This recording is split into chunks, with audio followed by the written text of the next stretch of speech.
Magandang araw, bayang Pilipinas. So, 7:40 in the evening. So, gabi na. At marami pa akong trabahong kailangan tapusin dahil matagal akong hindi nakapagtrabaho. So, may mga backlog talaga ako. Mahaba yung backlog ko. May mga dokumento ako kailangan basahin. May mga inasikaso kasi akong personal na problema. At ayan, naiwan yung mga trabaho ko. Pero may mga mahahalagang aral tayong napulot doon sa mga naging problema natin. Sa mga kabataan na may planong umasenso sa buhay balang araw, pag-isipan niyo mabuti yung pagpili ng partner ninyo sa buhay. Common naman ito na advice na ginagawa ng mga successful na tao. Pero ulitin ko lang din, sa pagpili ng mga kasama sa buhay, piliin natin mabuti, maging vigilant tayo at kilalanin mo natin mabuti yung mga partner natin na pwede natin maging kasama sa buhay kasi napakalaking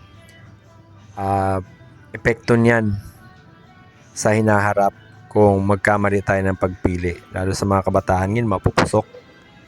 Yung mga ngayon mo na nakilala, may mangyayari kagad sa inyo, mag-hotel kayo, red flag yan kapag mga ganyan. Parang pinulot mo lang din yan at malalaglag lang din yan sa iba. So,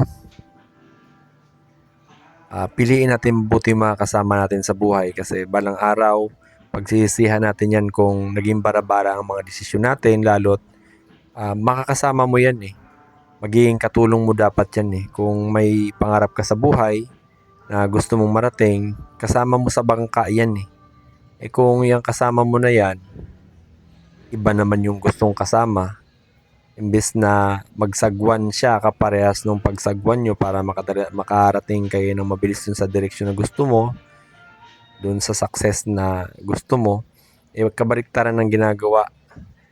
May mga ganun kasi namamangka dun sa kabilang ilog.